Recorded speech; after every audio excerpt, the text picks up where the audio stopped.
common statements that you need to stop saying to your partner and what to say instead. Give me an example. Now, this one is all about intention because it can be really helpful to ask for an example. It can be helpful, especially if you're neurodivergent or if you just aren't quite getting it and something concrete would help. That's an intention where you're truly trying to understand your partner better. Now, if you were just saying, give me an example to essentially say, prove it, defend your position, that's not going to help your situation. Your partner's going to feel defensive. You're not going to really understand. So instead, you can say something like, I'm a little confused, honey, and I really want to understand what you mean. Can you give me an example so I understand this better? I hear you, but, and you can almost say anything after the but. It's because the but is the problem. Because what it does is it invalidates everything you've said before. It puts your partner immediately on the defensive because, okay, now I have to defend my position.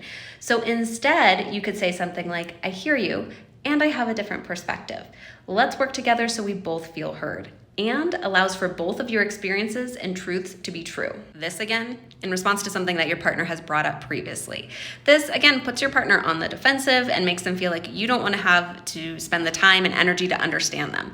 So instead, you could say something like, honey, I've noticed you've brought this up before, and I feel like I must be missing something.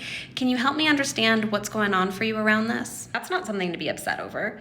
Yeah, maybe you wouldn't be upset over it. Maybe it is a small thing. Maybe you do think they're overreacting, but that emotional experience is true for them. So instead, you can validate their experience without agreeing with them. You can say something like, oh, honey, I can see this is really upsetting for you. This is really hard for you.